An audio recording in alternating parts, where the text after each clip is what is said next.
Bien là, en quittant le gouvernement, je voulais retourner à ma profession d'abord. Alors, je ne pouvais pas vivre en conseillant uniquement le gouvernement, surtout après avoir été ministre. Alors, j'ai repris là, mon activité comme actuaire conseil, mais auprès là, du secteur privé. Lorsque je suis retourné à mon travail comme actuaire conseil, la Laurentienne à Québec, la Laurentienne Vie, qui avait son siège social à Québec et qui voulait se développer un peu plus rapidement que selon les modes traditionnels, son président, Jean-Marie Poitras, m'avait demandé de travailler avec lui à développer une stratégie de développement pour la Laurentienne. Et on avait identifié comme moyen de le faire par acquisition, ce qui à l'époque ne se faisait pas. C'était vraiment une nouvelle approche. Et nous sommes allés faire l'acquisition d'une compagnie de Toronto, beaucoup plus importante que la Laurentienne Vie de Québec, compagnie qui s'appelait l'Imperial Life. J'ai été donc actif jusqu'à vers la fin de 90 comme président et chef de la direction du groupe La Laurentienne. On a développé un groupe de plus en plus intéressant qui faisait affaire à l'échelle du Canada, aux États-Unis, en Grande-Bretagne. Et en cours de route, on a développé le concept que les services financiers, en fait, ça serait des services qui deviendraient de plus en plus complémentaires les uns des autres. Et l'idée de garder des frontières étanches, comme c'était le cas jusque-là, ça nuisait en fait à la distribution de services bien adaptés aux besoins de la clientèle. Alors, on avait développé le concept de services financiers au lieu de parler de services bancaires, d'assurance vie, de services fiduciaires. Et j'étais allé voir Jacques Parizeau, qui était ministre des Finances à l'époque, et dans le gouvernement Lévesque, et je lui avais exposé ce point de vue-là. Je lui disais, on a tous les morceaux là, dans notre groupe, sauf qu'il faut garder des barrières très étanches, et c'est très difficile d'atteindre cet objectif-là. Alors, il m'avait donné raison, il m'avait dit, vous avez pleinement raison, d'autant plus que j'avais argumenté que ça nous permettra, comme un groupe du Québec, de se développer peut-être un peu plus rapidement que les groupes anglophones qui avaient déjà une longueur d'avance sur nous, qui était tellement plus important, mais qui était encore encadré rigidement par la législation fédérale. Alors, Parizeau a accepté ce point de vue-là et il a fait adopter une loi et la loi fédérale a été adoptée selon le même pattern quelques années plus tard.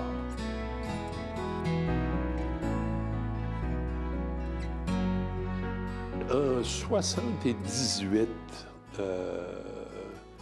on m'avait demandé de présider un comité avant le référendum pour essayer d'harmoniser un peu les points de vue des différents partis politiques. Il y avait le Crédit social, il y avait l'Union nationale, il y avait à Ottawa le Parti conservateur, il y avait le ralliement des créditistes à Ottawa, il y avait les libéraux et avant même là, que la législation sur les camps du oui ou du non apparaisse, on savait que de l'autre côté, du côté du Parti québécois, il y avait une unité. Là. On se disait, de l'autre côté, il serait bon que les gens s'entendent pour travailler un peu ensemble. Alors, il avait créé ce comité pré-référendaire. On m'avait demandé de le présider. Ce que j'ai fait pendant un temps. Alors, il y avait dans ce comité-là les représentants des partis, donc pour le Québec, il y avait Claude Ryan, il y avait Camille Sanson, Fabien Roy, Gabriel Loubier de l'Union nationale, il y avait des représentants des partis au niveau fédéral. Et on a essayé de développer un peu là, une approche un peu plus commune. Ça, c'était ma première implication. Après ça, bien évidemment, est arrivée la loi établissant les camps du oui ou du non. Et de toute façon, j'étais pris par mes affaires et je ne pouvais pas être tellement actif. Alors, pendant la campagne référendaire, je suis allé donner un certain nombre de conférences à gauche et à droite, mais c'était là, c'est comme ça que je me suis impliqué, mais pas autrement.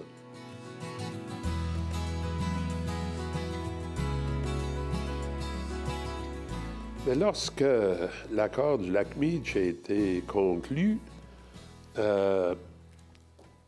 a été ratifié par le Parlement canadien. Les trois partis d'opposition, ou les deux partis d'opposition, les trois grands partis qui étaient là, les libéraux, les conservateurs, le NPD, il a été ratifié par toutes les provinces, sauf au départ une qui était le Manitoba. Terre-Neuve avait donné son accord. Mais à un moment donné, on s'est aperçu que, étant donné le délai de 3 ans, avant que tout ça soit terminé, les interventions dont on se souvient de Pierre Trudeau contre l'accord du Lac-Meech, que peut-être que l'accord était remis en cause. Et c'est devenu de plus en plus évident. Et moi, ça m'apparaissait comme étant extrêmement négatif, ce qui se produisait là. Parce que je croyais qu'avec l'accord du Lac-Meech, on pouvait corriger la plus grosse erreur qui avait été celle du rapatriement de la Constitution sans l'adhésion du Québec, et même si ce n'était pas un accord parfait, qu'on donnait un rôle, un statut particulier au Québec. Il y a une valeur symbolique, de toute façon, dans ces choses-là. Et moi, je croyais que l'accord du Lac-Meech aurait un effet extrêmement positif sur l'évolution de la situation politique au Québec et au Canada. Avec l'adoption de cette résolution, nous aurons une stabilité politique plus grande. Le vrai patriotisme est celui qui s'exprime par cette volonté de combattre et de progresser collectivement et individuellement. L'accord du Lac-Meech, Monsieur le Président, est pour nous l'une des plus belles et des plus fortes démonstrations de patriotisme éclairé que nous avons eues dans cette Assemblée nationale depuis le début de son histoire. Je suis fier, Monsieur le Président, et j'en suis convaincu, ma fierté est partagée par la très grande majorité de nos compatriotes. Merci. Alors, avec quelques personnes, on a créé un groupe qui s'appelait les Amis du Lac-Meech, et on a obtenu l'adhésion à peu près tous les gens d'affaires au Québec, toutes les chambres de commerce, les dirigeants d'entreprises, en tout cas, tout ce qui était milieu d'affaires, on avait leur appui. Et on a posé un certain nombre de gestes pour essayer d'influencer les joueurs. On est allé rencontrer le premier ministre du Manitoba. À l'époque, on était allé rencontrer Clyde Wells, qui était l'opposant le plus féroce du Lac-Meech à Terre-Neuve, le disciple de Trudeau et de Chrétien.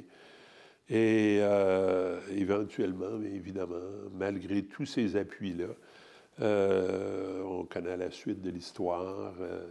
Terre-Neuve est revenu sur sa parole et le Manitoba a laissé couler les délais et l'accord n'a pas été ratifié. Alors, l'accord du Lac-Meech a été rejeté en toute fin pratique en juin 1990. Et on se souvient des déclarations de Bourassa et du sentiment qui existait au Québec à l'époque, la profonde déception.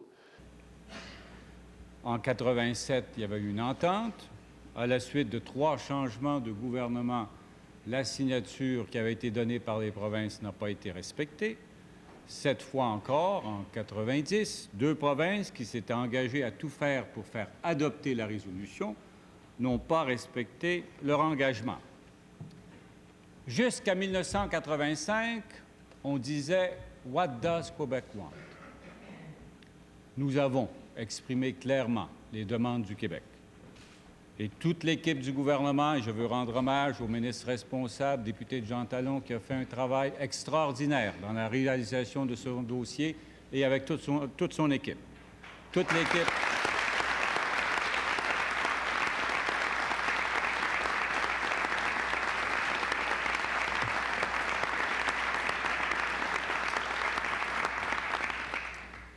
Donc, depuis 1985, la question est « What does Canada want? » Et on attend encore la réponse du Canada à cet égard.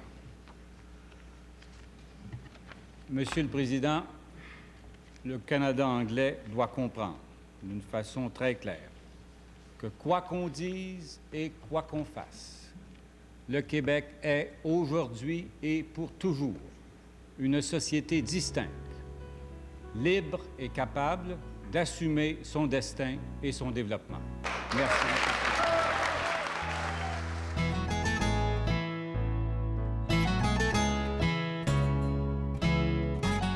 Et Bourassa avait décidé de créer une commission pour essayer de faire une certaine unanimité sur les orientations à prendre, ou à tout le moins à établir une orientation, une stratégie suite à l'échec de l'accord du lac Meech.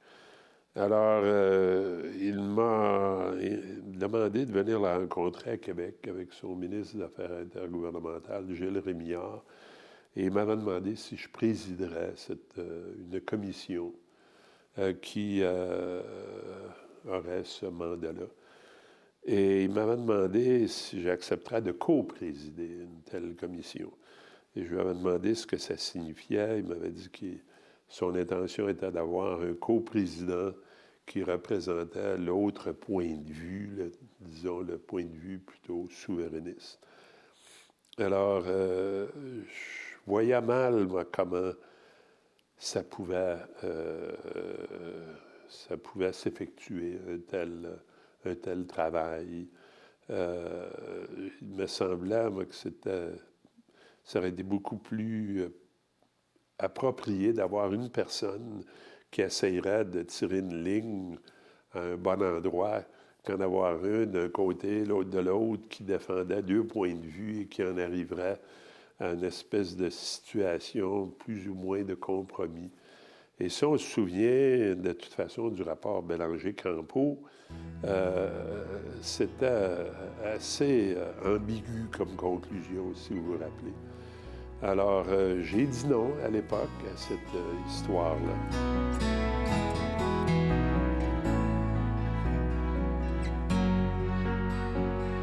En septembre 1990, le gouvernement Mulroney, sentant qu'il y avait un problème majeur au Québec, voulait aussi poser des gestes et voulait formuler des propositions qui pourraient apparaître acceptables aux Québécois et au gouvernement du Québec. Alors, il avait l'intention de créer un certain organisme. Ce n'était pas encore clair. Alors, il m'a appelé, il m'a demandé de devenir sénateur, et dans le but, justement, de jouer un rôle dans ce genre d'exercice-là qui n'était pas encore bien défini. Et il me laisse avoir un rôle de conseiller sur cette question-là. Et cette demande-là d'aller au Sénat m'est arrivée un peu comme un cheveu sur la soupe. Et il a mis beaucoup de pression pour que j'accepte là, dans les heures qui viennent. Je lui ai demandé au moins 48 heures de réflexion. Je ne savais pas pourquoi toute cette hâte-là. Et j'y ai pensé un peu pendant la fin de semaine. J'en ai parlé avec ma femme. Puis on était encore tous sous le choc là, de l'échec de Meech. Alors, j'ai dit, OK, je vais y aller. Mais mon idée était que je n'y allais pas nécessairement en permanence. J'irais principalement pour ça. Alors, j'ai accepté d'aller au Sénat. Et là, 2 jours après, il fallait me rendre à Ottawa pour être assermenté comme sénateur. Je trouvais que tout ça allait bien vite. Mais j'ai réalisé pourquoi. C'est que les conservateurs les libéraux et la NPD s'apprêtaient à faire un filibuster au niveau du Sénat sur la TPS. Et vous vous souvenez peut-être de cet épisode-là qui avait donné lieu à des scènes absolument là, rocambolesques au Sénat sur l'adoption de la TPS. Alors, je me suis retrouvé au Sénat en pleine crise, dans le fond, et ça a duré tout l'automne. Il y a eu bien des fois où on a siégé toute la nuit. Il n'osait pas arrêter le débat parce que là, ça créait des problèmes de procédure qui auraient été insurmontables. Alors, c'est comme ça que je me suis retrouvé au Sénat. Je dois dire que ce n'était absolument pas la vision que je m'en étais faite. Et le contact là, avec le Sénat à ce moment-là, ça n'a pas été très, très intéressant. J'ai passé un automne, en fait, d'enfer dans un sujet dans lequel je n'avais aucune implication, aucun intérêt. Je trouvais que ce n'était pas une mauvaise chose d'introduire une taxe comme celle-là sur la valeur ajoutée, mais pas plus.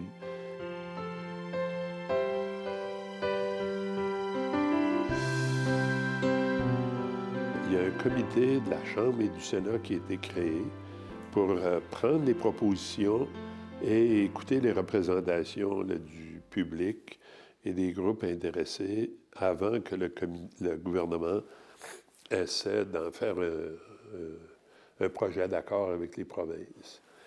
Et alors, on a nommé comme coprésidente une députée de Winnipeg qui en était un peu à ses premières armes, et on m'a demandé de présider le comité.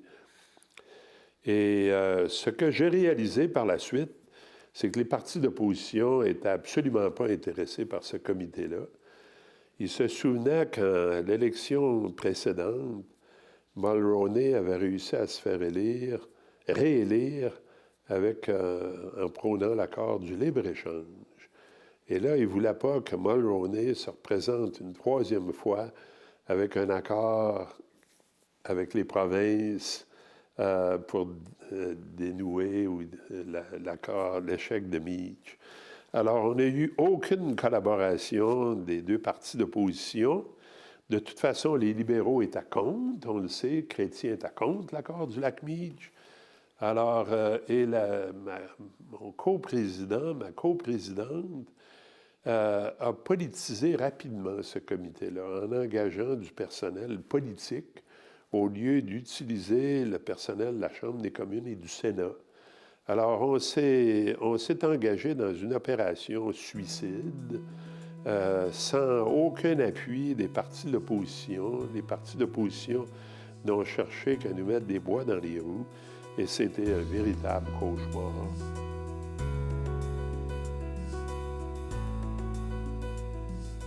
Alors, j'ai laissé la présidence du comité.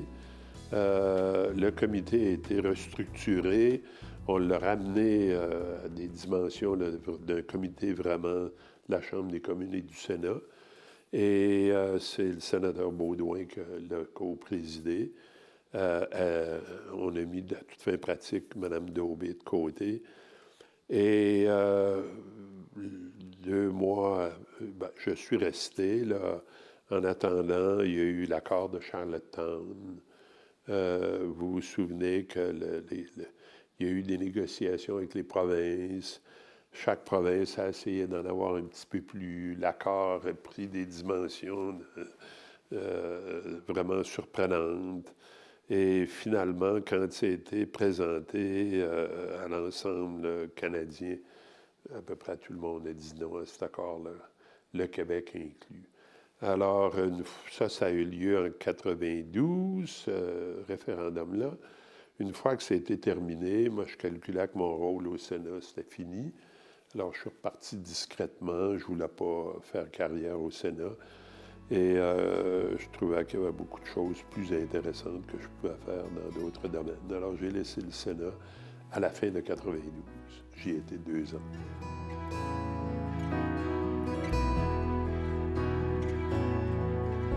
Je calculais qu'après 92, l'échec de l'accord de Charlottetown n'était pas dû au Québec, à mon avis, était dû au fait que le Canada anglophone, au lieu de voir l'accord de Charlottetown comme un accord visant à réintégrer le Québec, chacun avait voulu essayer de chercher toutes sortes de choses, et c'est ce genre de méli-mélo-là qui avait contribué à l'échec de Charlottetown. Alors moi, je croyais que, alors qu'on s'orientait vers le référendum de 95, qui appartenait au gouvernement fédéral de revenir avec quelque chose de sensé. Et on se souviendra que Chrétien n'a pas voulu bouger, le premier ministre Chrétien. Et jusqu'à la fin, dans les derniers jours avant le référendum, où il s'est rendu compte que le camp du oui avait fait beaucoup de chemin et qu'il était possible qu'il remporte la victoire. Et moi, en l'absence de proposition, d'une position de la part du gouvernement fédéral et du Canada anglais indiquant qu'on voulait vraiment corriger la situation, je ne me voyais pas me réengager une troisième fois dans un référendum alors que je chantais qu'on avait été à toute fin de pratique trompé en 80 et trompé en 92. Alors, je n'ai pas participé. Je pense que je suis allé à une assemblée où un ami, un bonhomme que je connaissais de vieille date, avait insisté énormément. J'étais allé participer à une assemblée à Valleyfield un soir, et c'est tout. C'était mon implication dans le référendum de 95.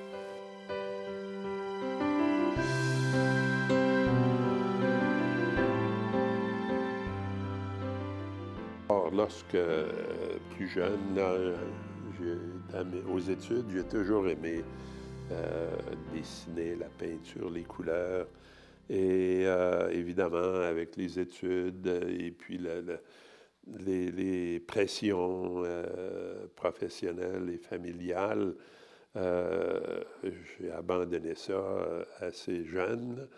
Mais lorsque j'ai quitté le gouvernement et que là, j'avais un peu plus de temps à moi, je me suis dit, il faut que je me développe. Je ne peux pas juste là, passer ma vie à travailler, puis il faut que je me retrouve un hobby captivant, intéressant. Et j'ai repensé à la peinture. Alors, j'ai commencé à prendre des cours à l'époque.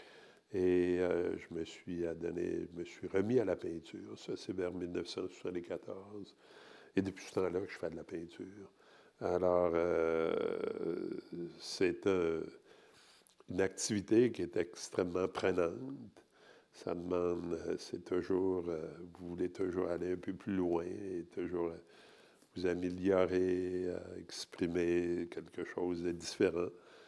Et c'est une activité qui a l'avantage de pouvoir être exercée sans égard à l'âge.